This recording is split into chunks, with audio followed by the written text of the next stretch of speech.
मैं Dilip Khandelwal Mehta PG college के online class में आप सभी का स्वागत करता हूं। आज अपने पास मैकेनिक्स ऑसिलेशन में चैप्टर सेकंड का जो अपना टॉपिक है वो रहेगा लास्ट टॉपिक है, और वो है स्थितिज ऊर्जा वक्र में कण की गति। यानी अपन ने पोटेंशियल एनर्जी कर्व पढ़ा था। क्या पढ़ा था अपन ने?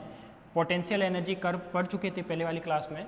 उसमें ही मुझे क्या करवाना है, किसी पार्टिकल को मूव करवाना है कि यदि अपने पास पोटेंशियल एनर्जी कर्व में यदि कोई पार्टिकल मूव करता है तो उसकी डिपेंडेंसी कैसे आएगी, उसका मैथमेटिकल डेरिवेशन इसमें होगा, वो कैसे होगा, इसकी डिफरेंशियल इक्वेशन क्या आएगी और उसका सॉल्यूशन क्या होगा, उसकी बात करेंगे। तो motion of particle in A potential energy curve, यदि कोई पार्टिकल पोटेंशियल एनर्जी कर्व के रूप में बिहेव करता है तो उसके बारे में आज अपन डिस्कस करने वाले हैं। तो देखो, सबसे पहले है इस टॉपिक रहेगा स्थितिज ऊर्जा वक्र में कण की गति, motion of particle in potential energy curve. यदि कोई कण, यदि मैं कहता हूँ कि यदि कोई कण, देखो यदि कोई कण बिंदु A व B के बीच में, यदि कोई कण, इसका मैं डायग्राम भी बनाऊंगा, पहले लैंग्वेज है वो देख लेते हैं कि यदि कोई कण बिंदु A व B के बीच में दोलन गति करता है। क्या करता है? दोलन गति करने का मतलब है यदि ये पार्टिकल, ये इसकी इक्विलिब्रियम है, A पॉइंट इधर है, B पॉइंट इधर है, ये पार्टिकल इस तरीके से यदि कोई बिहेव करता है, इस तरीके से वो क्या करता है? दोलन गति करता है। दोलन गति का मतलब है कि एक पॉइंट के इर्द गिर्द गति करना या एक पॉइंट के इधर उधर गति करना। तो मैं लिख सकता हूँ कि यदि कोई कण बिंदु A व B के बीच में दोलन गति करता है तो कण यह गति परिबद्ध क्षेत्र में होती है। तो यह गति क्या होती है अपने पास? परिबद्ध क्षेत्र में होती है, बाउंड में होती है। क्या होती है? परिबद्ध क्षेत्र में होती है। तो बिल्कुल A और B के बीच का जो क्षेत्र था वो अपन ने नाम दिया था क्या? विभव कूप या परिबद्ध क्षेत्र। तथा इसके वर्तन बिंदु टर्निंग पॉइंट्स A व B, टर्निंग पॉइंट्स A व B का मतलब क्या है कि वो इस साइड तो A पॉइंट पर जा सकता है, इस साइड वो B पॉइंट पर जा सकता है, बीच वाली उसकी क्या होगी? इक्विलिब्रियम स्टेट होगी। अतः कण की यह गति क्या कहलाती है? सरल आवर्त गति होती है।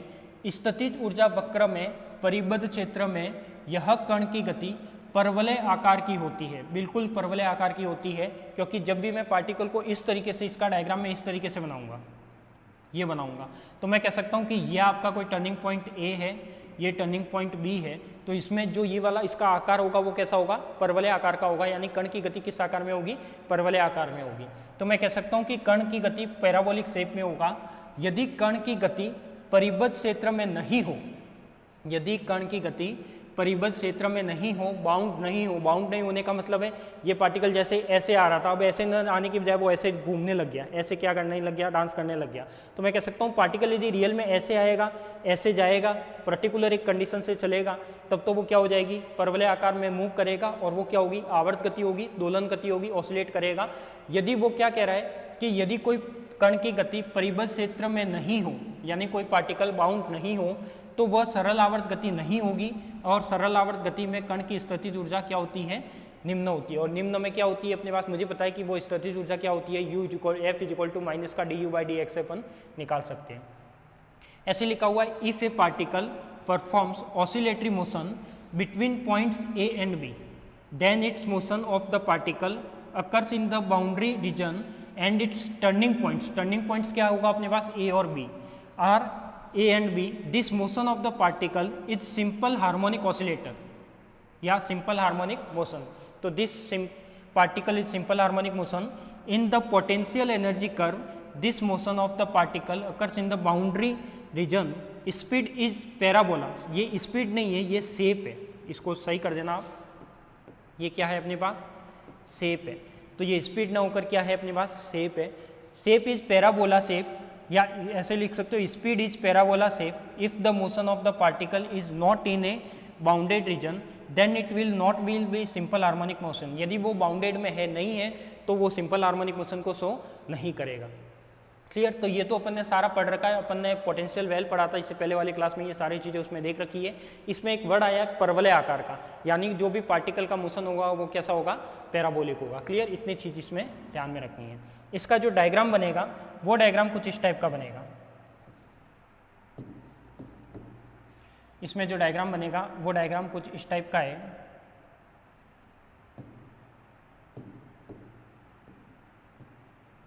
ये वाला, ये क्या हो जाएगा? इसका कोई एक्सिस हो जाएगा, और ये एक्सिस में कितना मान सकता हूँ अपने पास? कोई भी मान सकते हो। यहाँ से मुझे कोई पैराबोलिक बनाना है, तो पैराबोलिक बनाने के लिए मैं कोई दो टर्निंग पॉइंट लूँगा। क्या लूँगा, 2 टर्निंग पॉइंट लूँगा। तो ये कर्व कुछ इस टाइप का बनेगा, इस टाइप का। अब यहाँ पे जो टर्निंग पॉइंट है वो क्या है अपने पास, ये ए टर्निंग पॉइंट है, ये क्या अपने पास बी टर्निंग पॉइंट है। और ये जो पूरा रीजन है, यदि कोई पार्टिकल ए और बी के बीच में मूव करता है, और तो क्या करेगा, ए और बी के बीच में मूव कर रहा है, इसके बीच में मूव कर रहा है, या इसमें ऑसिलेटरी मोशन हो रहे हैं, तो वो क्या होगे, सिंपल हार्मोनिक मोशन होगा, सरल आवर्त गति होगी, दोलन गति होगी।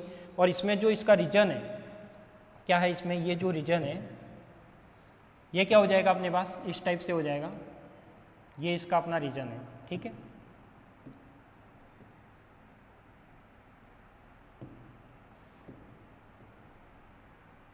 ये क्या हो जाएगा अपने पास, सारे रीजन हो जाएंगे।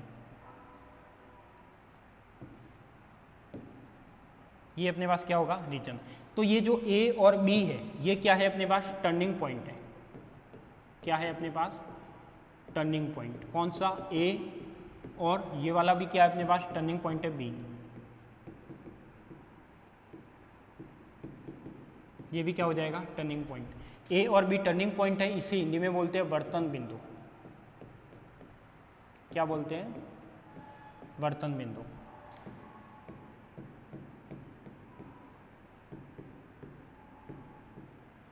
टर्निंग पॉइंट में क्या बोलेंगे अपन, वर्तन बिंदु, ठीक है।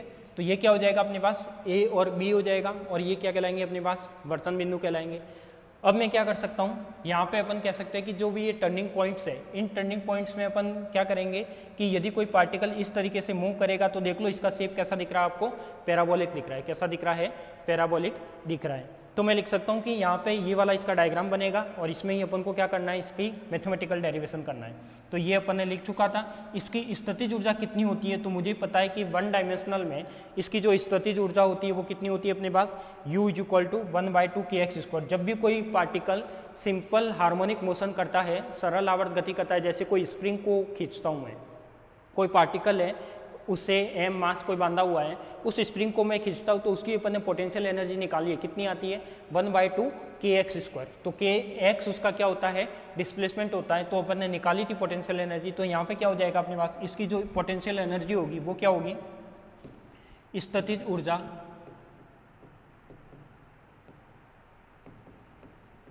क्या होगी अपने पास, स्थितिज ऊर्जा, वो क्या होगी अपने पास, पोटेंशियल एनर्जी।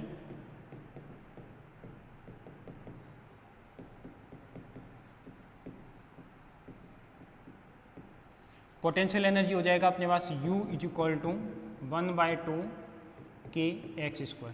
ये वाले क्या होगी अपने पास, इसकी पोटेंशियल एनर्जी होगी। अब मैं कह देता हूँ कि यदि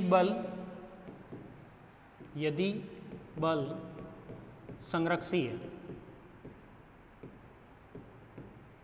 यदि बल क्या है, force is conservative, if force is conservative, यदि कोई फोर्स है वो कंजर्वेटिव है, तो इसके लिए F कितना हो जाएगा अपने पास, मुझे पता है कि इसका F कैसे लिखते हैं, माइनस का डेल U, ये लिखते हैं। अब मैं हो जाएगा कि F = क्या हो जाएगा, यदि मैं 1D के लिए बात करूं तो ये हो जाएगा अपने पास -du/, में क्या हो जाएगा, dx हो जाएगा। अब मैं कह सकता हूं कि ये क्या हो जाएगा अपने पास, du/ में dx हो जाएगा, यदि ये फोर्स क्या है अपने पास, 1D का है। अब अपने पास ये तो था इक्वेशन नंबर फर्स्ट, इसको दे दो इक्वेशन नंबर सेकेंड। अब मैं क्या करता हूँ, इस इक्वेशन जो फर्स्ट थी U = 1/2 kx², इसका डिफ्रेंशिएट करता हूँ, यानी समीकरण 1 का समीकरण क्या हो जाएगा, समीकरण 1 का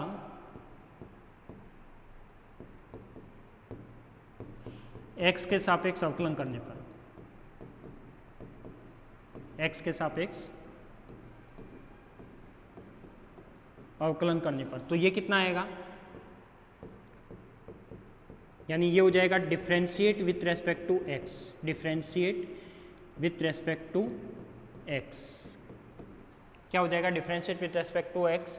तो ये हो जाएगा अपने पास क्या, फर्स्ट का करना है, तो ये हो जाएगा du/dx -1/2 था, तो ये क्या हो जाएगा अपने पास, जो 1/2 था वो क्या हो जाएगा अपने पास, इसका डिफरेंशिएट करोगे x के रेस्पेक्ट में, तो ये क्या हो जाएगा 2x, यानी 2 आगे आ जाएगा, तो 2/2 = क्या हो जाएगा, kx², क्या हो जाएगा 2/2 = kx²। तो ये वाली टर्म क्या बनी अपनी, du/dx डी यू अपॉन में D X is equal to हो जाएगा अपने पास क्या, के एक्स स्क्वायर। इक्वेशन नंबर क्या हो जाएगी, थर्ड।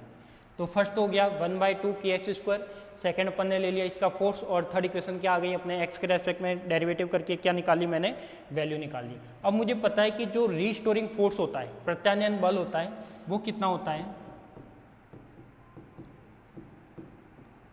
जब भी कोई पार्टिकल सिंपल हार्मोनिक ऑसिलेट करता है, सिंपल हार्मोनिक मोशन करता है, तो उसमें प्रत्यानयन बल काम करता है। प्रत्यानयन बल क्या काम करता है, रीस्टोरिंग फोर्स कैसे वर्कआउट करता है, जिस पार्टिकल में जिस डायरेक्शन में मैंने किसी पार्टिकल को क्या किया है, डिस्प्लेस किया है, तो उसके ऑपोजिट वो क्या करेगा, उसको फोर्स लगाएगा। यानी पार्टिकल मैंने इधर खींचा है तो रीस्टोरिंग फोर्स की डायरेक्शन इधर होगी। एफ इज इक्वल टू क्या आता है अपने पास, माइनस का के एस।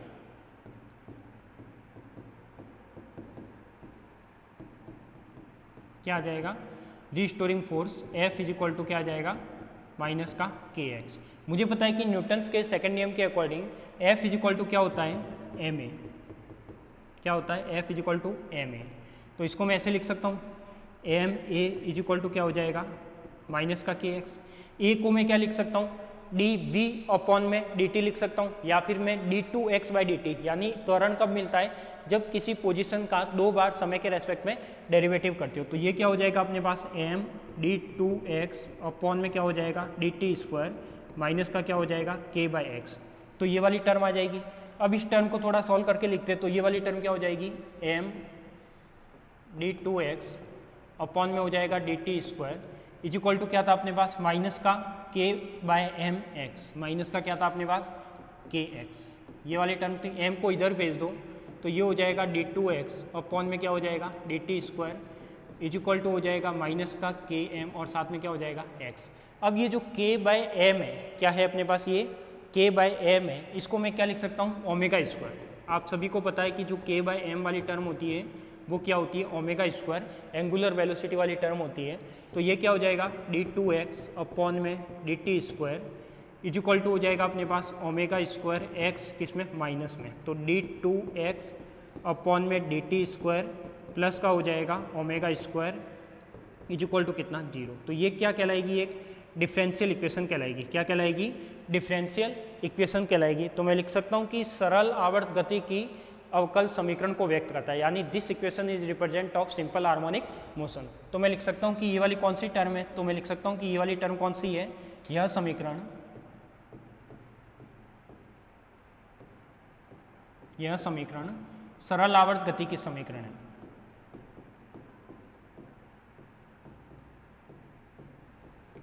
सरल आवर्त गति की समीकरण है। क्या हो जाएगी, सरल आवर्त गति की समीकरण हो जाएगी। दिस इक्वेशन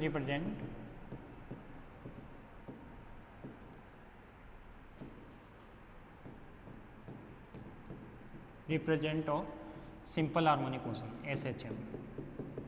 क्या हो जाएगा, this equation represent of simple harmonic motion. अब ये अपने पास इक्वेशन आ गई, तो ये इक्वेशन क्या है, इसका मैं सॉल्यूशन भी निकाल सकता हूँ। तो ये क्या हो जाएगा, इस इक्वेशन को मैं ऐसे लिख सकता हूँ। अब इस अवकल समीकरण का हल करना है, क्या करना है मुझे, टॉपिक लगा लेना कि या इसको नेक्स्ट स्लाइड में ले लेते हैं।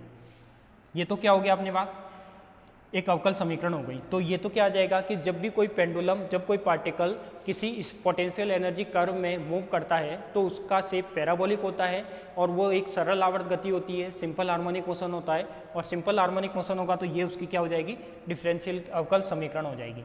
अब मुझे क्या करना है, इसका सॉल्यूशन निकालना है। क्या निकालना है मुझे, इसका सॉल्यूशन निकालना है। तो ये क्या हो जाएगा, अवकल समीकरण का हल।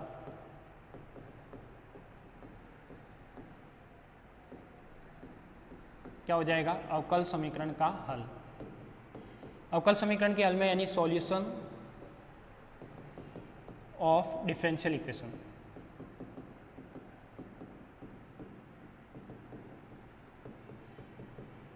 क्या हो जाएगा, differential equation.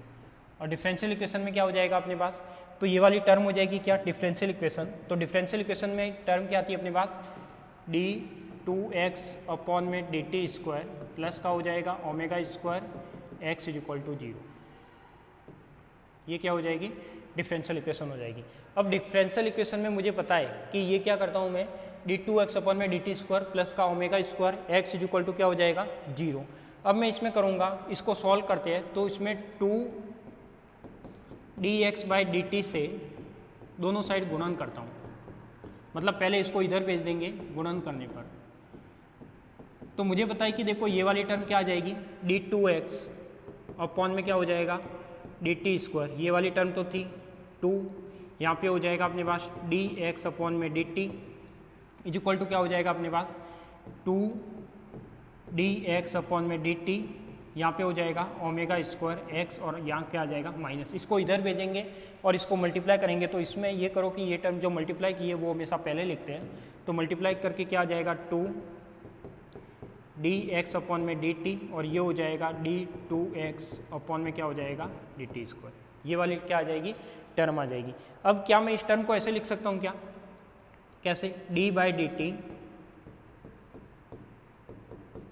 D X by D t का होल स्क्वायर, बताओ क्या मैं इस टर्म को ऐसे लिख सकता हूँ कि डी बाई डी टी और क्या हो जाएगा अपने पास, और इसको लिख सकता हूँ 2 ओमेगा स्क्वायर एक्स और ये क्या हो जाएगा डी एक्स अपॉन में डी टी, लिख सकते हैं ऐसे। तो ये क्या हो जाएगा D by D T D X by D T. अब यदि मैं इसका वापस डेरिवेटिव करता हूँ तो पहले पावर का होगा, तो क्या हो जाएगा पावर आगे आ जाएगी 2 d X by D T ऐसे का ऐसे, और इसका डेरिवेटिव होगा तो ये क्या बन जाएगा d two x by D T.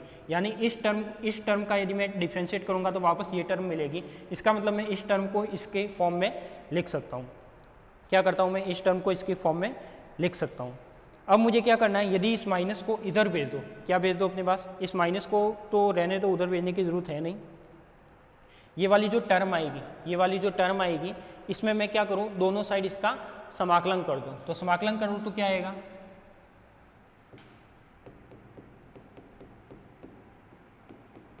दोनों और समाकलन करने पर, इंटीग्रेट करने पर, तो we can take integrate of this equation. तो ये आ जाएगा अपने पास क्या, इंटीग्रेट डी अपॉन में डी टी, साथ में क्या हो जाएगा अपने पास डी एक्स अपॉन में डी टी का क्या हो जाएगा स्क्वायर इज इक्वल टू क्या हो जाएगा इंटीग्रेट माइनस का 2 ओमेगा स्क्वायर एक्स और साथ में क्या हो जाएगा डी एक्स अपॉन में क्या हो जाएगा डी टी, ये वाली टर्म हो जाएगी। तो मैंने क्या किया यहाँ पे, ये इंटीग्रेट कर दिया। अब देखो इंटीग्रेट होगा तो इसमें ये डी टी किसी के रेस्पेक्ट में इंटीग्रेट होना चाहिए, तो इस D X by D T था, इसमें से इस डी टी को इधर भेज दो, क्या भेज दो, डी टी को इधर भेज दो। ये वाली जो टर्म है इसमें मैं क्या करता हूँ, डी टी तो इधर आ जाएगा और डी एक्स इधर आ जाएगा। जो D X by D T था, इस डी टी को इधर भेज दिया, दोनों साइड मैंने क्या कर दिया, इंटीग्रेट कर दिया, तो ये वाली वैल्यू हो जाएगी। अब इसका इंटीग्रेट करोगे तो ये क्या होगा, डी बाई डी टी वाली टर्म हट जाएगी, तो ये वाली टर्म क्या आएगी अपने पास, डी एक्स अपॉन में डी टी का होल स्क्वायर, साथ में क्या हो जाएगा इज इक्वल टू माइनस का 2 omega square X square by 2 plus का क्या हो जाएगा सी हो जाएगा, 2 से 2 क्या हो जाएगा कैंसिल आउट, यानी D X by D T ये क्या हो जाएगा इसका होल स्क्वायर माइनस का omega square X square plus C, और सी यहाँ पे क्या होगा समाकलन नियतांक होगा, सी यहाँ पर क्या होगा समाकलन नियतांक होगा। तो इसको मैं इक्वेशन नंबर दे देता हूँ, पहले कौन सा दिया था, इक्वेशन नंबर कुछ भी नहीं दिया, थर्ड दिया था, तो इसको दे दो 4 जो डिफरेंशियल इक्वेशन आई है, और आगे वाली को दे दो इसको 5। तो ये मेरे पास क्या आ गई, एक इक्वेशन आ गई कि D X by D T square is equal to minus का omega square X square plus C. अब यदि मैं टर्निंग पॉइंट की बात करता हूँ, किसकी बात करता हूँ मैं, टर्निंग पॉइंट की बात करता हूँ, वर्तन बिंदु की बात करता हूँ, किसकी बात करता हूँ, वर्तन बिंदु की, ए या बी की। तो वर्तन बिंदु ए या बी पर यदि मैं मानता हूँ तो वर्तन बिंदु के लिए जो अपना पार्टिकल का डिस्प्लेसमेंट माना जाएगा वो कितना माना जाएगा, तो x इज इक्वल टू तो क्या होगा अपने पास a होगा, और D X by D T कितना होगा 0। मुझे बताए कि जो वर्तन बिंदु है, वर्तन बिंदु की डिस्टेंस कहाँ से मेजर आउट करोगे, भी ये डायग्राम में यहाँ से होगी, ये जो आपका सेंटर पॉइंट है, तो यहाँ से इसकी जो डिस्टेंस मानोगे वो क्या मानोगे, ए मानोगे, जो एक फिक्स डिस्टेंस होगी जो चेंज नहीं हो सकती। तो मैं लिख सकता हूँ कि यहाँ पे ये जो डिस्टेंस है ये वाली, वो क्या हो जाएगा, यदि मैं ए पॉइंट लेता हूँ तो x इज इक्वल टू ए ले सकते हो, बी लेता हूँ तो x इज इक्वल टू क्या हो जाएगा b हो जाएगा। तो इसकी जगह क्या हो जाएगा अपने पास x इज इक्वल टू ए और D X by D T हो जाएगा। तो यहाँ से यदि मैं वैल्यू रखता हूँ तो c की वैल्यू क्या निकलेगी, तो यहाँ से देखो x इज इक्वल टू ए हो जाएगा, ये पूरी टर्म 0, तो c इज इक्वल टू क्या आ जाएगा अपने पास ओमेगा स्क्वायर ए स्क्वायर, क्या आ जाएगा c इज इक्वल टू, यानी मैं यहाँ से लिख सकता हूँ c is equal to omega square और ए स्क्वायर, क्या आ जाएगा, क्योंकि ये 0 है, c की वैल्यू निकालनी है, इसको इधर भेजोगे x की जगह क्या हो जाएगा a, तो यहाँ पे रिजल्ट क्या मिलेगा अपन को c की वैल्यू, यानी इस समीकरण 2 से क्या बनेगा dx अपॉन में dt का whole square is equal to क्या था अपने पास, इज इक्वल टू था ये वाली टर्म थी क्या, देखो ये वाली टर्म हो गई सी स्क्वायर ओमेगा स्क्वायर, और यहाँ पे अपन को क्या करना है माइनस का ओमेगा स्क्वायर एक्स स्क्वायर करना है, तो ये वाला हो जाएगा माइनस का ओमेगा स्क्वायर एक्स स्क्वायर और प्लस सी की वैल्यू आई है ओमेगा स्क्वायर ए स्क्वायर। तो इसको मैं ऐसे लिख सकता हूँ डी एक्स अपॉन में डी टी का whole square is equal to क्या हो जाएगा, ओमेगा स्क्वायर कॉमन ले लो तो ए स्क्वायर माइनस का क्या हो जाएगा एक्स स्क्वायर, क्या हो जाएगा, यदि यहाँ से मैं स्क्वायर रूट हटाता हूँ तो ये क्या आ जाएगा डी एक्स अपॉन में D t is equal to omega square a square minus का एक्स स्क्वायर, और ये क्या हो जाएगा अपने पास स्क्वायर रूट में आ जाएगा, तो ये वाली टर्म बनेगी डी एक्स अपॉन में डी टी, क्या बनेगा D X by D t, यहाँ पे हो जाएगा ओमेगा और यहाँ पे क्या हो जाएगा ए स्क्वायर माइनस का एक्स स्क्वायर और यहाँ पे क्या हो जाएगा स्क्वायर रूट। इसको भी मैं सेपरेट कर दूँ तो डी एक्स अपॉन में ए स्क्वायर माइनस का एक्स स्क्वायर इंटीग्रेट हो जाएगा इज इक्वल टू हो जाएगा ओमेगा डी टी। अब मैं क्या करता हूँ यहाँ पे भी इसका समाकलन कर सकता हूँ, यहाँ पे भी इसका क्या करूँगा समाकलन करूँगा, तो यहाँ पे देखो यदि दोनों ओर मैं इसका समाकलन करता हूँ, क्या करता हूँ दोनों ओर समाकलन करता हूँ,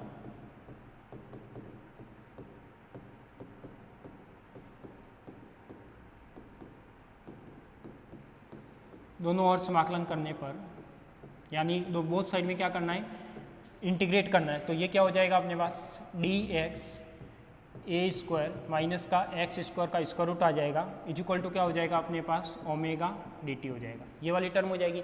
अब मुझे पता है कि जब ये वाला इंटीग्रल आता है ए स्क्वायर माइनस एक्स स्क्वायर, तो इसका इंटीग्रल का फॉर्मूला होता है क्या साइन इनवर्स, फॉर्मूला आपने 10th क्लास में या 11th 12th में पढ़ा होगा, साइन इनवर्स क्या आता है अपने पास x बाय ए, क्या आता है अपने पास, इसका जो इंटीग्रल का फॉर्मूला आएगा वो क्या आएगा साइन इनवर्स और साथ में क्या हो जाएगा x by a is equal to क्या हो जाएगा ओमेगा टी प्लस का क्या हो जाएगा c, क्या हो जाएगा अपने पास ओमेगा टी प्लस का c पहले ले लिया था कांस्टेंट, तो इसको ले लो c1। अब मुझे पता है कि यदि मैं c1 की वैल्यू निकालता हूँ कहाँ से साम्यावस्था से, यदि इक्विलिब्रियम में बात करता हूँ तो साम्यावस्था में x इज इक्वल टू कितना होगा 0 होगा, t इज इक्वल टू कितना होगा 0, यदि t 0 है x 0 है तो अपना c1 भी कितना आ जाएगा 0, यानी यहाँ से वैल्यू क्या हो जाएगी अपने पास साइन इनवर्स x अपॉन में a इज इक्वल टू क्या हो जाएगा ओमेगा t, साइन को उधर भेजोगे तो वो टर्म क्या हो जाएगी अपने पास x अपॉन में a इज इक्वल टू क्या हो जाएगा साइन ओमेगा t, ये हो जाएगा। अब मुझे पता है कि x इज इक्वल टू क्या आ जाएगा a साइन ओमेगा टी, ये उस अवकल समीकरण का क्या हो जाएगा सॉल्यूशन हो जाएगा, ये क्या हो जाएगा x is equal to a sine omega t, clear. तो ये हो गया अपने पास क्या इस अवकल समीकरण का सॉल्यूशन कि x इज इक्वल टू कितना आएगा a साइन ओमेगा टी। तो मुझे पता है कि यदि कोई पार्टिकल पोटेंशियल एनर्जी कर्व के अंदर यदि दो बिंदु के बीच में विभव कूप में दोलन गति करता है, सरल आवर्त गति करता है, तो उसकी अवकल समीकरण d2x by D T square plus omega square x is equal to 0 आता है, और उस अवकल समीकरण को यदि मैं सॉल्व करता हूँ बाउंड्री कंडीशन लगा के तो उसका solution x is equal to a sine omega t आता है, यानी एक तरीके से जो वेव टाइप की इक्वेशन है वो आती है। और मुझे पता है कि ओमेगा इज इक्वल टू क्या होता है अपने पास 2 पाई f भी हो सकता है। a यहाँ पे क्या बताएगा आयाम को बताएगा, a यहाँ पे क्या बताएगा आयाम या एम्पलीट्यूड को बताएगा, ओमेगा कोई एंगुलर वेलोसिटी या frequency omega is equal to 2 pi f को बताएगा, और x यहाँ पे क्या बताएगा डिस्प्लेसमेंट बताएगा, यानी क्या बताएगा विस्थापन बताएगा, क्या बताएगा विस्थापन। तो मैं लिख सकता हूँ कि यह समीकरण सरल आवर्त गति की अवकल समीकरण का हल कहलाता है। तो आप लिख लेना इसके आगे कि यह समीकरण सरल आवर्त गति की अवकल समीकरण का हल कहलाता है, जहाँ पर x विस्थापन है a आयाम है। तो this equation is represent of solution of differential equation of SHM, x is the displacement and a is the amplitude, clear.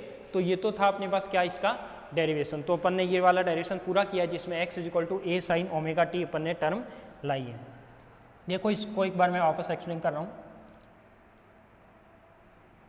ये था अपने पास। तो यहाँ पे अपन ने देखा था कि स्थितिज ऊर्जा वक्र में कण की गति होती है वो कैसे होती है, दोलन गति होनी चाहिए, ऑसिलेटरी मोशन होना चाहिए, फर्स्ट चीज़। सेकेंड चीज़ क्या है कि वह किस में होना चाहिए, बाउंड्री कंडीशन में होना चाहिए, परिबद्ध अवस्था में होना चाहिए। थर्ड चीज़, वर्तन बिंदु या टर्निंग पॉइंट क्या होना चाहिए अपने पास, ए व बी होना चाहिए, यानी कोई भी दो टर्निंग पॉइंट लेने हैं। और यह गति कैसी होनी चाहिए अपने पास, सरल आवर्त गति। तो जो इंपॉर्टेंट है देखो, फर्स्ट तो दोलन गति होनी चाहिए, सेकंड बाउंडेड स्टेट होनी चाहिए, थर्ड टर्निंग पॉइंट्स होने चाहिए, और फोर्थ क्या कहता है, सरल आवर्त गति होती है। ये सारी कंडीशन को फॉलो करेगा तो क्या कहलाएगा, वो SHM को फॉलो करेगा। यदि मैं कहता हूँ कि इसका जो पार्टिकल का शेप होता है वो कैसा होता है, पार्टिकल का शेप नहीं, पार्टिकल की गति करने का शेप। किसका, पार्टिकल जिस स्पीड से गति करेगा तो पार्टिकल की गति करने का शेप कैसा होगा, ना कि पार्टिकल का। तो पार्टिकल की गति करने का शेप कैसा होगा, परवलयाकार होगा। कैसा होगा, परवलयाकार। कण की गति होती है वो किस में होती है, बाउंडेड में होती है, तो वह सरल आवर्त गति नहीं होगी। और सरल आवर्त गति में कण की स्थितिज ऊर्जा क्या होती है, ये होती है। तो देखो यहाँ पे भी सेम वही चीज़ है, एक तो ऑसिलेटरी मोशन, एक है अपने पास टर्निंग पॉइंट्स ए बी, और यहाँ पे जो भी पार्टिकल का मोशन होगा वो क्या होगा, बाउंड्री रीजन। बाउंड्री रीजन के अंदर आएगा तो वो क्या कहलाएगा अपने पास, SHM, सिंपल हार्मोनिक मोशन। तो ये सारी चीज़ें हैं वो इंपॉर्टेंट थी। इसके बाद अपन ने क्या बनाया, इसका कर्व बनाया। तो जैसे मैं आपको यहाँ पे पढ़ा रहा हूँ same to same as it is आपको नोट्स में लिखना है। जैसे जैसे मैं यहाँ पे लिख रहा हूँ, मैथमेटिकल डेरिवेशन लिख रहा हूँ, थ्योरी आपके सामने लिखी हुई है, वो की वो थ्योरी आपको लिखनी है, क्योंकि ये थ्योरी बुक की नहीं है, ये थ्योरी अपने खुद की है, खुद से बनाई गई थ्योरी है। लैंग्वेज है वो सबको खुद को बनाकर लिखनी होती है, तो लैंग्वेज अपन ने बनाकर लिखी है। ये अपना पोटेंशियल एनर्जी कर्व था जिसमें दो टर्निंग पॉइंट लिए थे, ए और बी। तो यहाँ पे अपन ने देखा था कि काइनेटिक और पोटेंशियल का रोल था, तो कहीं पर काइनेटिक मैक्सिमम थी, तो यहाँ पे क्या था, काइनेटिक क्या था अपने पास, मिनिमम था, पोटेंशियल क्या था, मैक्सिमम था। ऐसे ही यहाँ पे क्या था, इस पॉइंट पे क्या था, काइनेटिक तो क्या थी अपने पास, मैक्सिमम थी, और पोटेंशियल क्या थी अपने पास, मिनिमम थी। ऐसे ही अपने पास इस टर्निंग पॉइंट पे आओगे तो वापस वही कि काइनेटिक तो क्या होगा, मिनिमम होगा, और पोटेंशियल क्या होगा अपने पास, मैक्सिमम होगा। ये था, और इसके बीच में ये वाला केस फॉलो हो रहा था। जब कोई पार्टिकल इस तरीके से मूव करेगा तो वो सरल आवर्त गति होगी। सरल आवर्त गति में जो फोर्स काम करता है वो क्या करता है, रिस्टोरिंग फोर्स काम करता है। तो अपन ने सबसे पहले क्या किया, स्थितिज ऊर्जा या पोटेंशियल एनर्जी ली, कितनी ली, U = 1/2 kx²। यदि मैंने कह दिया कि यदि कोई फोर्स है वो क्या है, कंजर्वेटिव फोर्स है, तो मैंने देख रखा है कि यदि कोई फोर्स कंजर्वेटिव होता है तो वो क्या होता है, F = माइनस का डेल यू होता है। तो F = माइनस डेल यू, इसको वन डायमेंशनल में लिखना है, तो ये क्या है, वन डायमेंशनल का है, तो du बाई क्या हो जाएगा, dx। यदि समीकरण फर्स्ट का x के रेस्पेक्ट में डेरिवेटिव किया तो du/dx आया, 2 से 2 कैंसिल आउट, क्या रह गया, kx²। यदि मैं रिस्टोरिंग फोर्स की बात करता हूं तो मुझे पता है कि जब कोई सरल आवर्त गति होती है, रिस्टोरिंग फोर्स वर्कआउट करता है, तो F = कितना हो जाएगा, माइनस का kx। तो F = क्या हो जाएगा, ma। तो F = ma = माइनस का kx, तो ये हो जाएगा m d2x/dt² माइनस kx। और यहाँ से इसकी क्या बनेगी, अवकल समीकरण बनेगी। तो ये मैंने रख दिया, ये k/m क्या बताएगा, यहाँ पे ω² बताएगा। न्यूमेरिकल सॉल्व करने में आपके काम आएगा कि k/m क्या होता है, ω² होता है। और d2x/dt², इसको ये क्या कहलाएगी अपने पास, इधर आएगी तो एक अवकल समीकरण कहलाएगी, किसकी, सरल आवर्त गति की या दोलन गति की, SHM की डिफरेंशियल इक्वेशन होती है। तो ये वाली क्या शो होती है, और इसका ऑर्डर कितना है, द्वितीय ऑर्डर है। क्या है अपने पास, सेकेंड ऑर्डर। कि कोई भी डिफरेंशियल इक्वेशन होती है उसका कोई ऑर्डर होता है, तो ये कौन सी है, सेकेंड ऑर्डर। यानी मैं लिख सकता हूँ कि द्वितीय कोटि की, क्या लिख सकता हूँ, द्वितीय कोटि की अवकल समीकरण है।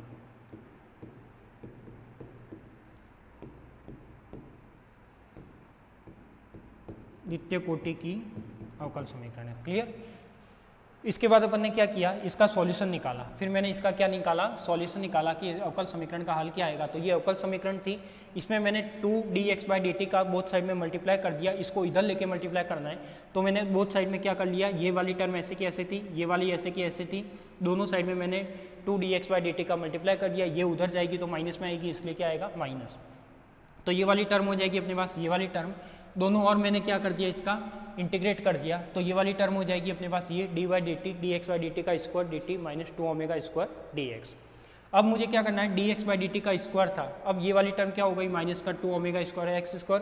अब यहाँ पे मैंने कोई कंडीशन लगाई, टर्निंग पॉइंट। टर्निंग पॉइंट में आप a भी लगा सकते हो, b भी लगा सकते हो, दोनों की डिस्टेंस एक तरीके से सेम ही होगी। यदि इधर लोगे तो भी सेम होगी, उधर का टर्निंग पॉइंट लोगे तो भी सेम होगी, क्योंकि अपन ने डायग्राम में देखा है क्या कि इधर वाली डिस्टेंस और इधर वाली डिस्टेंस दोनों ही क्या है, इक्वल है। तो कोई सा भी पॉइंट ले सकते हो, जरूरी नहीं है कि ए लेना है, बी भी ले सकते हो, कोई सा भी ले सकते हो। तो टर्निंग पॉइंट लगाया ए, तो जहाँ से मैंने सी की वैल्यू निकाली, तो टर्निंग पॉइंट के लिए डिस्प्लेसमेंट कितना, x = a, maximum displacement particle का कितना गया सेंटर पॉइंट से, x = a, तो dx/dt क्या हो जाएगा, कांस्टेंट है तो 0, तो ये सी की वैल्यू आ जाएगी क्या, ω²a²। ये सी की वैल्यू मैंने इक्वेशन 5 में रख दी, तो ये क्या हो जाएगा, ये इक्वेशन 5 है। तो मैंने कहाँ रख दी, समीकरण 5 रख दी, तो 5 में रखी तो अपने पास ये वाली टर्म बनेगी। अब ये क्या आ गया, dx/dt 2 हटा गया तो इसका रूट लगा दिया, यहाँ से dx/dt आएगा और यहाँ से क्या निकल जाएगा अपना, दोनों साइड से चरों का पृथक्करण विधि से मैंने इसको सेपरेट कर दिया। तो x वाली टर्म एक साइड, t वाली टर्म एक साइड, और दोनों और मैंने क्या कर दिया, इसका समाकलन कर दिया, इंटीग्रेट कर दिया। तो यहाँ पर ये वाली वैल्यू क्या आ गई, ये वाली वैल्यू। और मुझे पता है कि ये वाला जो फॉर्मूला रहता है कि dx में a² माइनस का x² का स्क्वायर रूट क्या बनता है, साइन इनवर्स x/a, ये बनता है। तो ये वाली टर्म हो जाएगी। और साम्य अवस्था में यदि मैं देखता हूँ तो x = 0, t = 0 और c1 क्या हो जाएगा, 0। तो मैं लिख सकता हूँ कि साइन इनवर्स x/a क्या हो जाएगा, ω_t। तो x/a साइन ω_t, तो x क्या हो जाएगा अपने पास, a साइन ω_t। और ये क्या कहलाएगा, इसका अवकल समीकरण का हल कहलाएगा।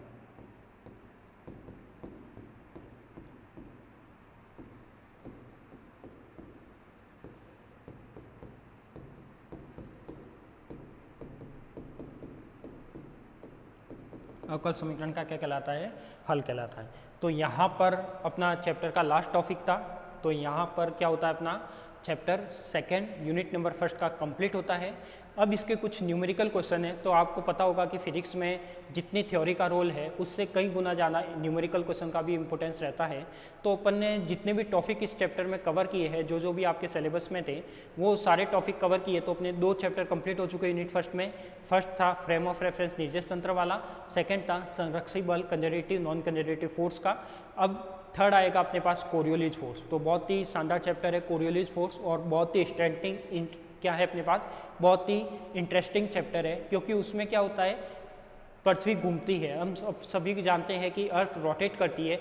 जब भी अर्थ रोटेट करती है तो उसके ऊपर क्या क्या रोटेशन से क्या क्या चेंज अपन को दिखाई देता है, वो सारी चीज़ें अपन देखने वाले हैं। क्लियर। तो कल की क्लास में अपन, इससे आगे वाली क्लास में इस चैप्टर से रिलेटेड जितने भी न्यूमेरिकल क्वेश्चन हैं जो आपके एग्जाम के लिए इंपॉर्टेंट है, वो सारे क्वेश्चन सॉल्व करेंगे। उसके बाद अपन चैप्टर नंबर 3 स्टार्ट करेंगे। ठीक है। तो आज के लिए तो इतना ही, मिलते हैं अपन नेक्स्ट क्लास में।